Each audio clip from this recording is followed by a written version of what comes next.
Welcome to the A Different Kind of Psychiatry podcast brought to you by the ACO. I'm Dr. Chris Burritt. Each month, we feature a patient interview, case presentation, or interviewer discussion with one or more of our doctors who practice a different kind of psychiatry. We're interested in your questions and comments, and I would love to hear your feedback. Send an email to aco@orgonomy.org. The best way to help the American College of Ergonomy spread its knowledge is by letting others know about us. If you enjoy the podcast, we'd appreciate you leaving a rating and review. If you're interested in attending one of our webinar presentations, you can meet the doctors and join in on the discussion afterwards. If you're interested in training with the ACO, you can learn more about the medical orgone therapy or social ergonomy training programs. You can connect with us and learn more at orgonomy.org. This episode features the audio from one of the ACO Case Presentation Series webinars. Edward Chastka, MD, tells me about his young adult patient Kimberly, an accomplished student and photographer who reached out for help shortly after starting her career. She wasn't going anywhere in her work or love life, and she saw no connection between this and her regular marijuana use. Listen in to hear how Dr. Chastka worked with Kimberly and allowed her to get going again.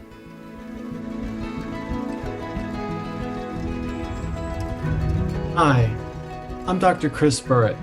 Welcome to the ACO's A Different Kind of Psychiatry Case Presentation webinar. We're glad to have you. Today's presentation is entitled The Road Back from a Life Stunted by Marijuana, presented by Dr. Edward Chastka. Dr. Chastka is a clinical associate of the American College of Ergonomy. He's a member of the ACO's Social Ergonomy Training Committee and Publishing Committee. He maintains a private practice in Wyomissing, Pennsylvania. Welcome, Dr. Chastka. Hello, Dr. Burritt. Hi, good to see you. Good to see you. So, Dr. Chastka, before we start, I want to let the audience know that you can ask a question at any time by typing it into the Q&A section. So we'll get to those at the end. But Dr. Chastka, I'm curious to hear from you. How did you decide to present this patient? Well, there's a couple of things that really excited me about this patient. One is that she's one of the first patients who came to see me who specifically wanted medical orgone therapy. I actually saw her early in my practice, and it was so exciting to have a patient come who didn't want to just be put on medicine, who wanted to change her life. And the other aspect is more current, is it's really a case about blindness to situations in the patient's life and blindness to situations in our society. And that's just as current now as it was then. Yes. So I'm curious, who was this woman and what was the concern? What did she want to change? Well, her name was Kimberly, and she was 23 years old, a year out of college. She'd gone to a very prestigious college. She'd gotten a degree in photography, and then she'd gotten a very good internship with a very well-known photographer. So everything seemed to start out really well in her life. But she's told me she hadn't taken a photograph herself in months. And I said to her, well, what's going on with that?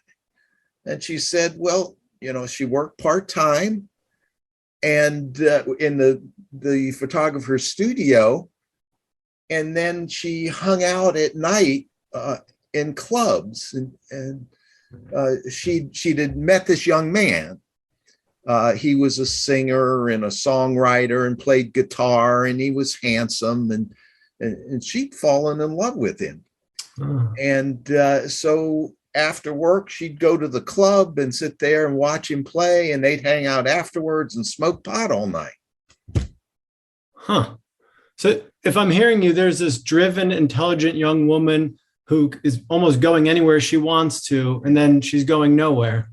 Yeah, right. And you're right. I mean, she was this very likable, not flamboyant. There was a bit of repression about her, but attractive and intelligent and decent. And you had this sense of determination about her, that she had this drive underneath, but it was going nowhere. It was flat. So, yeah, what was it like being in the room with her for that first appointment when she came to you looking for help? Well, that's what struck me, is underneath there was this lively, intelligent person, but the surface was just dead. It was just no response, no expression, hard to get a rise out of her. Although I could tell she was really alive underneath, a certain quality of stubbornness underneath, but very, very dead on the surface. Oh, wow. So how did things proceed? What did you do with that? Well, so there was the two problems. There was the deadness, but also there was the marijuana. And I started by talking to her about that, but she was blind to it. I mean, she just could not see the problem with smoking marijuana. And when I would talk to her about it, she kind of would brush me off. It's like, oh, you straight people, you don't know. Marijuana is really this great herb that we all smoke, and it's wonderful and everything. Like, she couldn't see it. And the other thing she couldn't see is the problem in this relationship. So there was two areas of blindness that I ran into very early. Blind about the marijuana, blind about the relationship. The blind photographer. And that's something.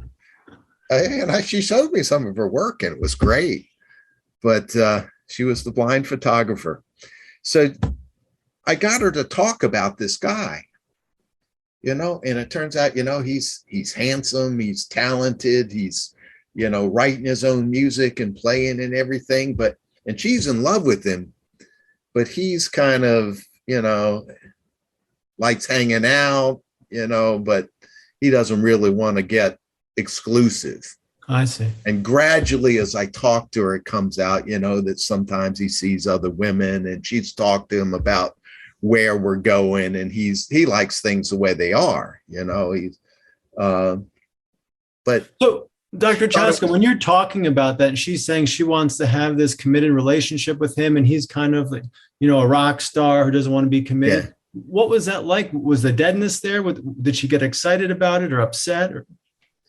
Well, you could feel the excitement underneath, because she loved him, but she wasn't an excitable person, on the surface. It was hard for her to show feeling. There was a lot of block in her, blocked in expression. You could feel the aliveness, but blocked in the expression. I see. And so what happens then? Well, I approached it a couple of different ways. I tried physical work with her, have her lie on the couch, breathe, kick, to try to bring up more energy. But it kind of didn't work. And I think largely because of the marijuana. So I began to focus more and more on that. But again, it kind of bounced off her armoring. I tell her that, all the studies show that people who smoke marijuana tend to do less well academically, less well in their work life. They get a lot of big ideas, not often aren't able to make them come to fruition. But she had that kind of rebellious streak in her. That was what our relationship was like. I was kind of like a father figure to her. So she wanted the connection with me, but she also thought I didn't really know what I was talking about with the marijuana. But I did get her to talk a lot about the relationship. That's where I could make the first connection with her, is talking about the relationship. But I had to be really careful. You can't criticize somebody on something like that. So what I tried to do is draw her out, get her to talk about this guy until eventually she began to see the problems. And as things went on over the months and the relationship wasn't progressing, and she began to get it with him, but still smoking a lot of pot, the work on the couch, trying to get her breathe and kick, not going anywhere. I was starting to feel pretty frustrated with it. I felt, what am I going to do? She doesn't listen to advice. The physical work doesn't go anywhere with her. How do I get through? Yeah. So I'm curious, how did you get through to her? Glad you asked. I was sitting there with her one day, and I was frustrated, and I thought, well, this feels like kicking a dead horse. And that's a little shocking to me, kicking a dead horse. But I thought about it, and so this is you sitting with her, feeling that, thinking that, just sitting here feeling it. And that's what the feeling of frustration finally formed into the idea is this is like beating a dead horse. Yeah.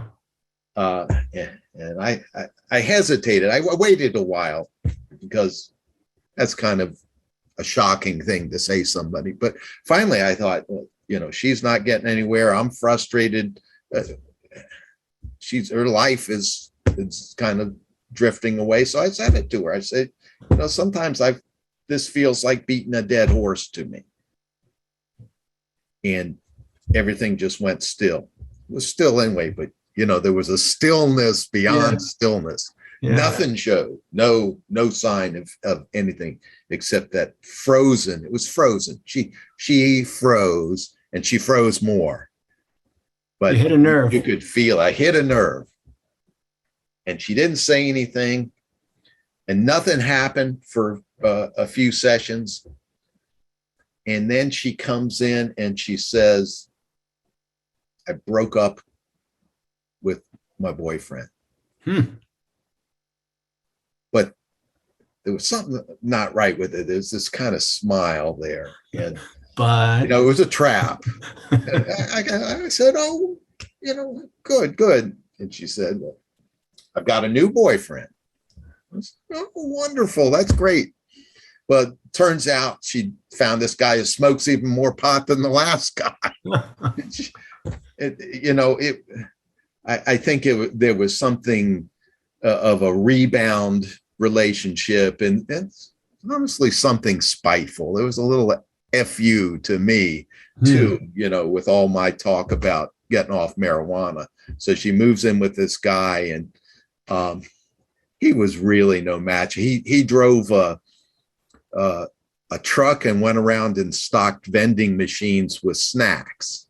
He drove the truck. Don't go around hungry on the side of the truck. And that's what he did. And, probably a lively, intelligent guy, but all he did was smoke weed. So, he was happy. If he needed a snack, it was right in the back. Yeah. So, but that didn't last long.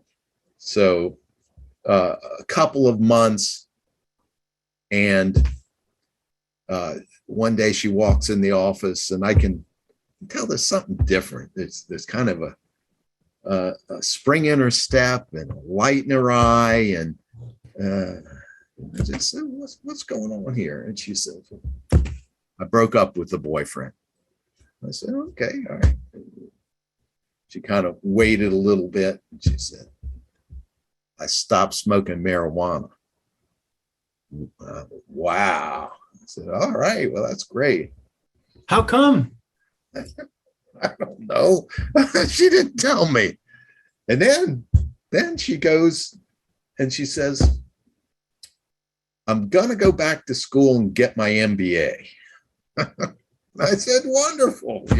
I thought, okay, a couple of years, get herself back into shape, get the rust off her brain, the pot out of her brain. that wasn't her. Boy, once she got moving, she was a firecracker. Wow. And she came out of the fog, and it was night and day too. I don't know. I'm sure you've watched somebody come out of the fog of marijuana and how, they just come back to life. Yeah. And there was a spring in her step and a light in her eye, and she was moving. And, she went out and she researched it, and she got her applications in, and she went through, a round of interviews and everything. And she got into a really, really prestigious, Ivy League school. So, she was a very bright young woman. Wow. So how much time elapsed between that beating a dead horse, intervention, interaction, and this process of moving on from boyfriend to boyfriend to? Maybe 2 months with the boyfriend. And then after that, it went really fast. It's like once she walked in, I probably saw her 2 or 3 more times over the space of a month. Wow. And that was it. Yeah. So what do you make of that? Well, it shows you what people can do when they get moving. There's so much potential in people. And the things that get in the way are the armoring, in her case, the blindness and marijuana. Yeah. I'll tell you, I'm wondering when you're saying that, thinking to yourself, feeling frustrated, like her therapy is not going, she's not going anywhere.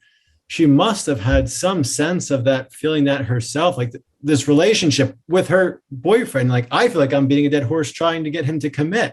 Yeah. So it must have resonated with her. Must have, but she could never admit it to me. I think that was just the transference, that be like agreeing with your dad, listening to your dad instead of, whoever.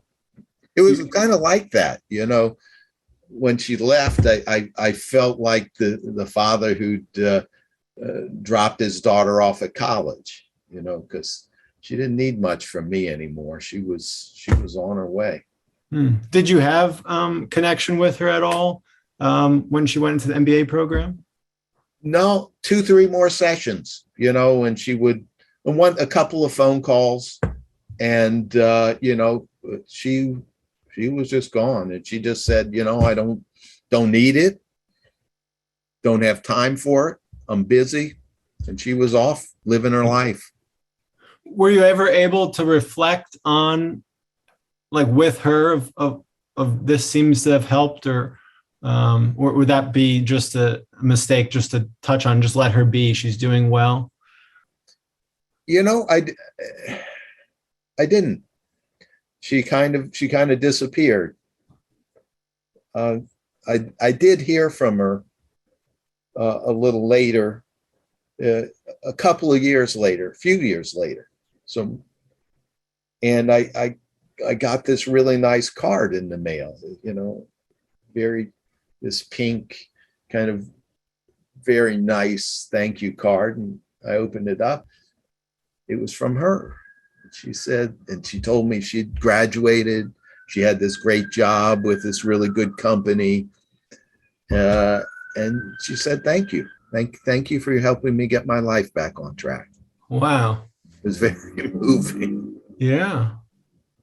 Wow. She strikes me as, I've had a few patients that you may say something, give them your opinion or how you see something. And it's like they hear it and nothing's happening and nothing's happening and nothing's happening. And then they run with it. And that's very much how it sounds like between you and her. Selective hearing loss. I know the ear block is important. It's true. And I didn't know that anything was getting through to her. And maybe all she needed was to stop smoking pot, leave the dead end boyfriend, and just let her be her. Mm-hmm. I'm wondering if, I don't know if this was a conscious decision on your part, but you said you kind of like, do I say this statement to her? You must have had a sense that wasn't going to crush her. Some patients you would never say something like that to. you must have had a sense that she could handle that, and she could take it. I hope you're right. I was young then in my career, and possibly a little more prone to be aggressive. I don't think that's always a bad thing. In this case, it worked out. I guess, I didn't. I knew she wasn't going to be crushed from it. I guess I thought she might leave therapy, but you're willing to take that chance because she needed help. Something had to happen. Yeah. Wow. So there's some questions from the audience already. One of them is, did her family know about her habit with marijuana? Were they involved in that at all? I know almost nothing about her family. And I'm sure I asked a little bit, but the only thing I knew about her family is she had an uncle. Her family was from the West Coast, and she had an uncle out here. And he was a professor someplace in Philadelphia, and he had medical orgone therapy. And he was the one who encouraged her to come to it.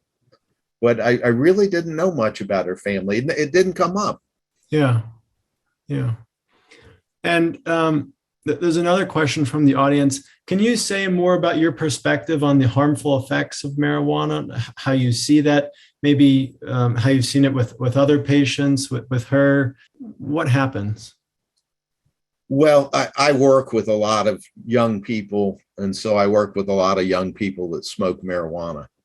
And I just think it's way underestimated as far as a damaging drug. The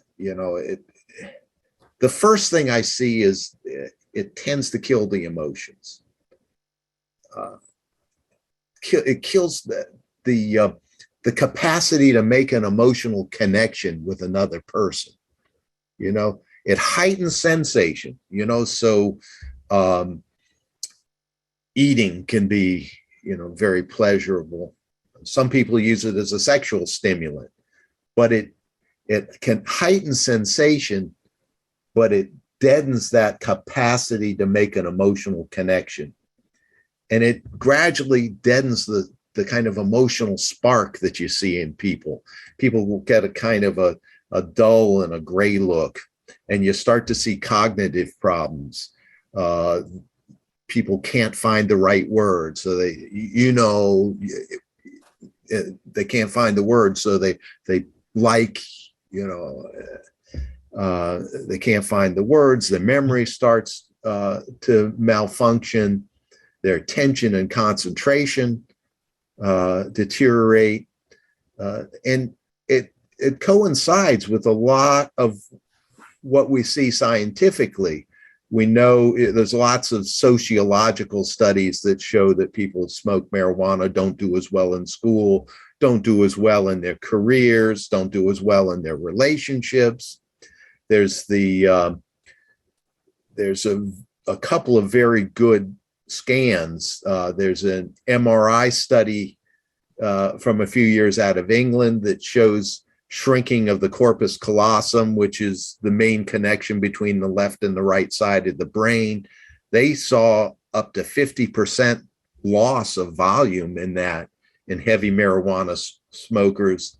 Then you have the PET scans, which measure blood flow to the brain, and they see severe loss of blood flow to a lot of the deep centers in the limbic system and deep in the brain get a deficit in blood flow with marijuana. So there's lots of reasons to believe that marijuana is harmful. It doesn't kill people the way fentanyl does, but it kills their soul.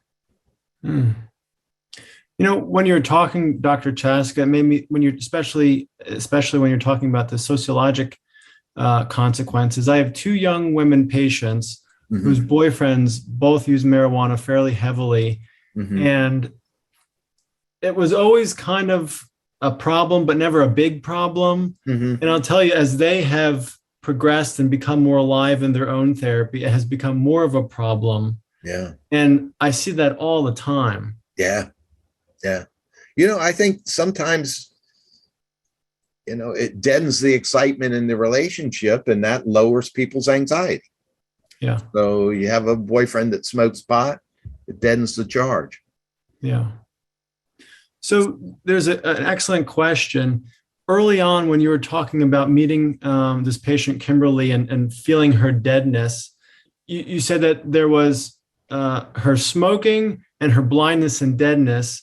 Were you saying that the deadness was not just the marijuana, but was also a characterological aspect of her? And do you think That's there's any correct. connection between someone's character and their use of the drug? Yeah. I think that's correct. She had very shallow breathing, and I didn't say much about that, but even her chest looked constricted, and she didn't breathe. She breathed very shallowly, and she had a lot of tension in the jaw and the throat. And so her voice was weak and her breathing was shallow. And that, I'm sure, was there long before the marijuana. But the two things, so there was this repression that showed in her speech and, in her daily life. And then the marijuana added to it by deadening her. While you're saying that, I'm thinking, her academic and her work life and her love life seem quite different, the way you've described it. Mm-hmm. Is that, what do you make of that? Well, I think the marijuana got to her work life before it got to her love life. She was still lively and wanted a relationship and could love. She hadn't been smoking marijuana that long. I didn't say that. She actually went to Berkeley, but didn't smoke much pot when she was there. And it wasn't until maybe 6-8 months before she came to see me that she started smoking marijuana heavily. So it was just beginning to take its toll. And she was still very alive emotionally and able to love.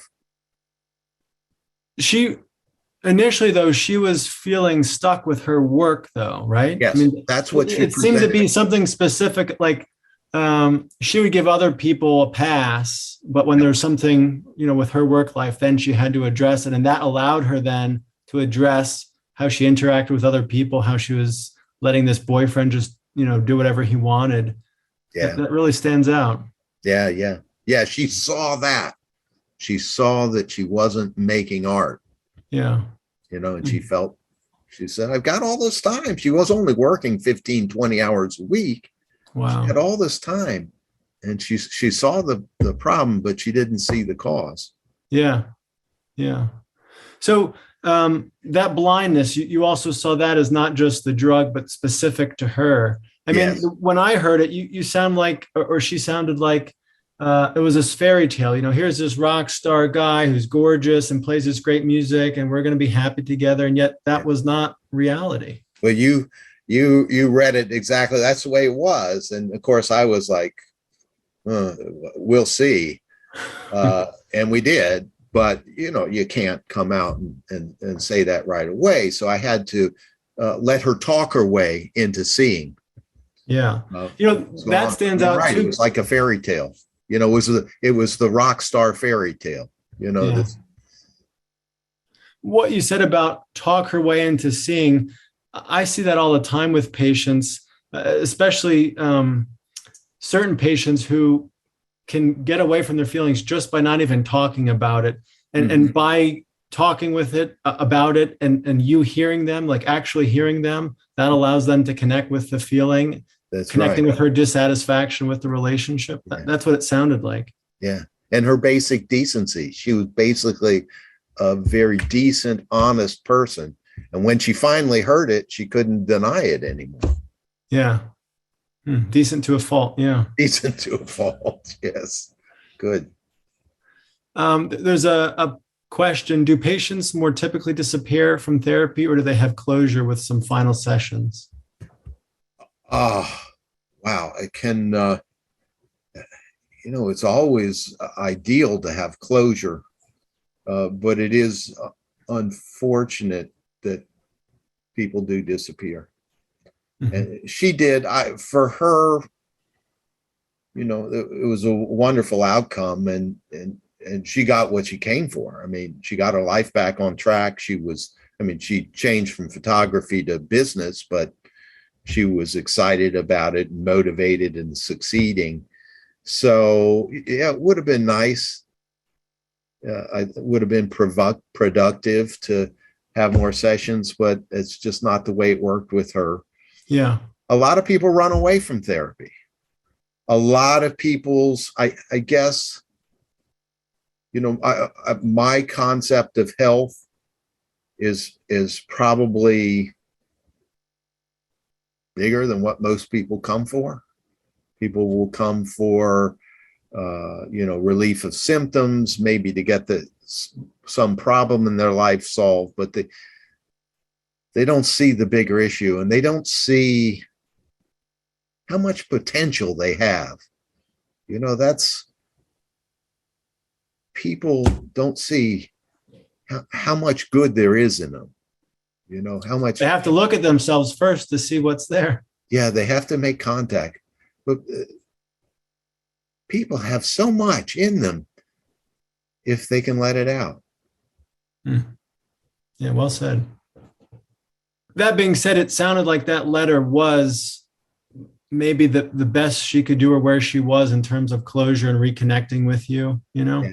It was very, very touching, very moving. Yeah. There's a question. You say that marijuana kills the emotion. What does it do to empathy? Does it interfere with empathy with others? I think so. I understand empathy is the emotion moving, the feelings in one person excite motion in the feelings of another person. So it's a responsiveness of your whole energy system. You actually, you feel like the other person because the energy starts moving in you the way it's moving in another person. And I do think that marijuana kills that. Now, not right away. You don't smoke marijuana a couple of times and you lose your empathy. And it's very gradual how this process takes place. And I think that's part of why people don't see it. But it is a gradual deterioration in this. Yeah.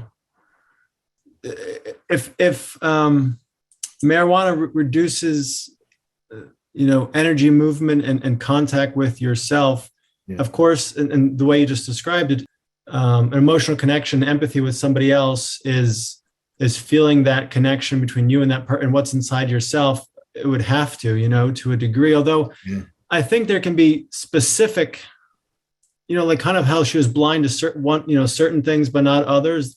Yeah. My sense is that people can connect with other people in one way, but not another way. Maybe they can connect about frustration, but not sadness, just as some people have difficulty with certain emotions more than others. Yeah.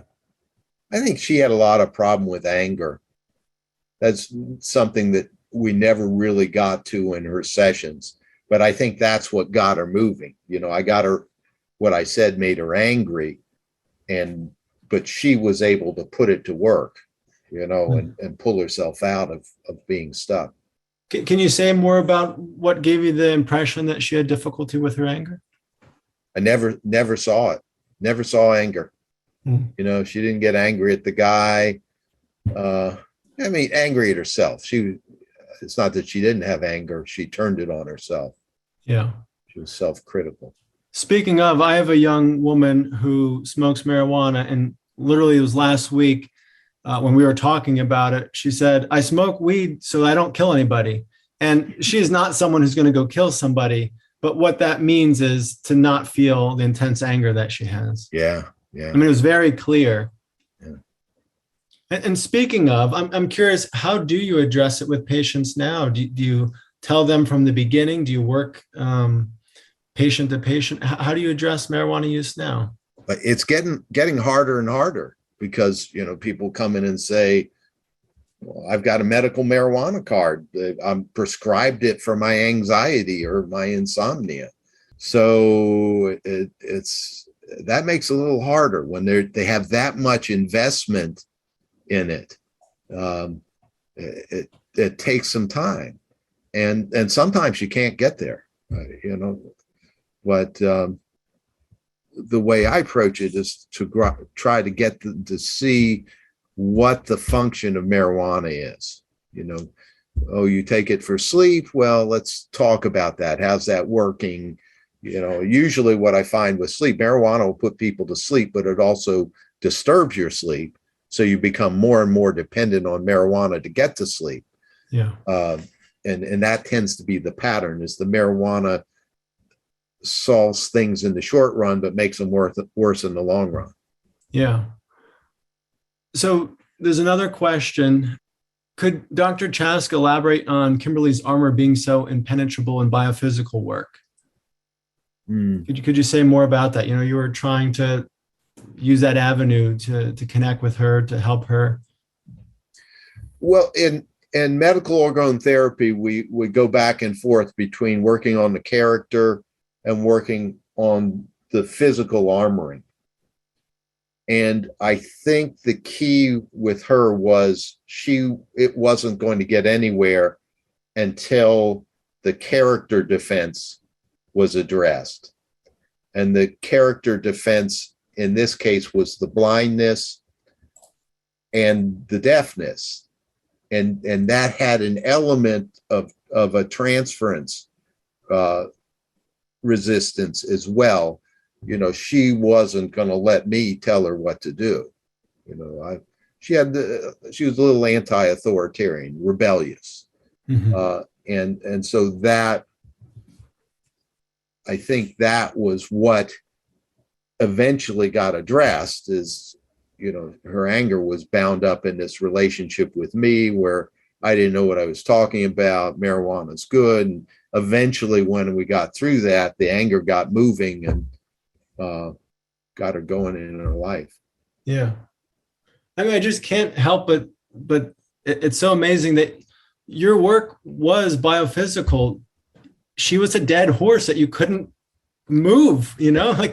You kept poking and prodding and breathing, having her kick, and she was a dead horse. Didn't budge her. Yeah. But when I said the right thing or said the wrong thing, depending on how you look at it. I think she was the right thing. Do you know did her friend circle change with her marijuana use, giving it up? I know that's common where, there's people that you go to hang out and chill and smoke. And if you get away from it, sometimes that changes things socially. That's interesting because she never talked about friends. I'm not sure that she had any out here other than the boyfriends. I'm sure she must have had if she was hanging out in the clubs, she must have had a circle of acquaintances, but she never talked about her family and she never talked about her friends. She talked about her boyfriend and her work. She had one friend an older guy who was he was also a professor. And I remember she held him up to me as an example saying, well, he smokes marijuana and he's a professor at blah, blah, blah, blah, blah. And then as I drew her out on it, it turns out like he was an adjunct professor. And even though he was very intelligent and accomplished, he never got it together to become, on a tenure track. So it was there, but she didn't want to see it. Yeah. There was a question. Do you also see reasons not to accept a patient who uses a lot of marijuana? Occasionally. I'll give you an example. A young man who had a long history of being on medicine for ADHD.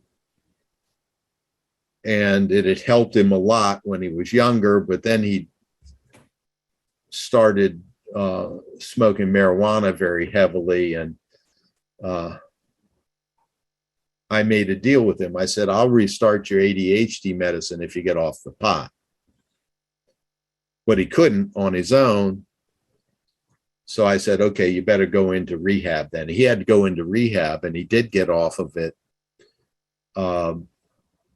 and stayed off of it for maybe 2-3 months after he got out. I got him restarted, and then he started using marijuana again. And I told him, that I couldn't treat him unless I couldn't continue to give him that medicine unless he got off marijuana, and he chose to go elsewhere. So Yeah. but usually I'll try to work with someone. Yeah, me too. And I remember one situation where we made certain progress and things were going well. And similar to Kimberly's situation, there was just a plateau. Mm-hmm. And I was not able to find whatever that was to get through to him. And so we just had to say, this isn't helping. The way I saw it was, you have to stop and then we'll get through the plateau. And he decided to stop, and I haven't heard from him again. On the other side, I had a prospective patient who called, and over the phone, I asked about drug use, and he mentioned marijuana. And I told him I have not been successful in treating people fully who don't give marijuana up. And when I saw him for the initial evaluation, he told me he had stopped already. So somehow letting him know that clearly up front went a long way for him. Yes. So it depends on patients. Some people can listen. But yeah, certain patients, you can get through to, and other ones. And sometimes I think it's just, just like we can have connections with some people, not others. It's just, that's how it is. That's right. Yeah. Just to reinforce something you said, fentanyl, Percocets, heroin, we're in the opioid epidemic, and I think we've been hearing about more and more people dying from it, especially with the lockdowns and the pandemic. And I think we're hearing more about it. Mm-hmm. And, in the medical literature, people are talking about benzos more as if it's going to be like the next, but nobody's talking about marijuana. And, what you said about fentanyl killing people and marijuana killing people's souls, I mean, that stands out. Yeah. It's not only kills the soul, but nobody's talking about it. Nobody's talking about it. Nobody sees it. Society doesn't see it. Other people see it. I see it every day with kids who come back.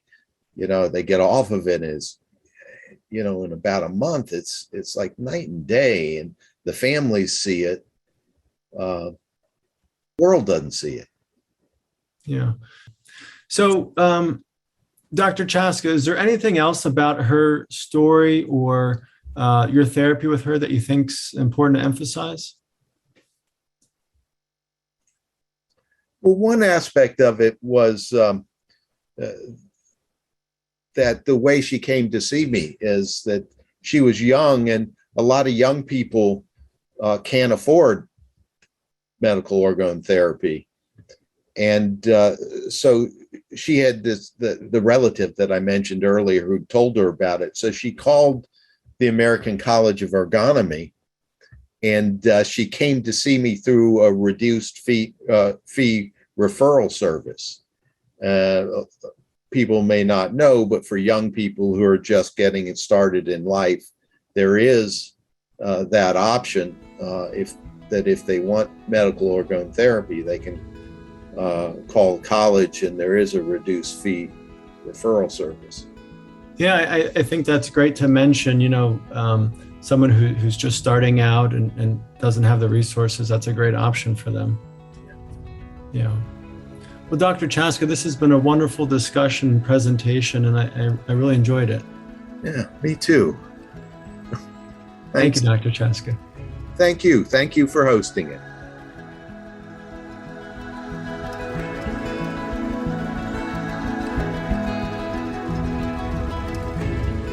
How do you feel after listening to Kimberly's story? What do you think? Listening to her story again, I can't help but think how lucky Kimberly is. She was able to free herself of marijuana and its stunting effects, but many are not. Do you, or does anyone you know, use marijuana? What effect do you see that it has? We are interested in your questions and comments, and I would love to hear your feedback. Send an email to aco@orgonomy.org. You can leave a rating on Apple Podcasts, Amazon's Audible, and Spotify. The best way to help the ACO spread its knowledge is by letting others know about us. I hope you'll share this podcast with your friends and family and let them know about our work. You can connect with us at orgonomy.org or adifferentkindofpsychiatry.com. I'm Dr. Chris Burritt. Thank you for listening to the A Different Kind of Psychiatry podcast brought to you by the ACO. Since 1968, the psychiatrists affiliated with the American College of Orgonomy have been helping patients discover greater satisfaction, health, and overall well-being in their lives, whether patients suffer with mental illness, struggle with addiction, or feel unsatisfied with their work lives or relationships.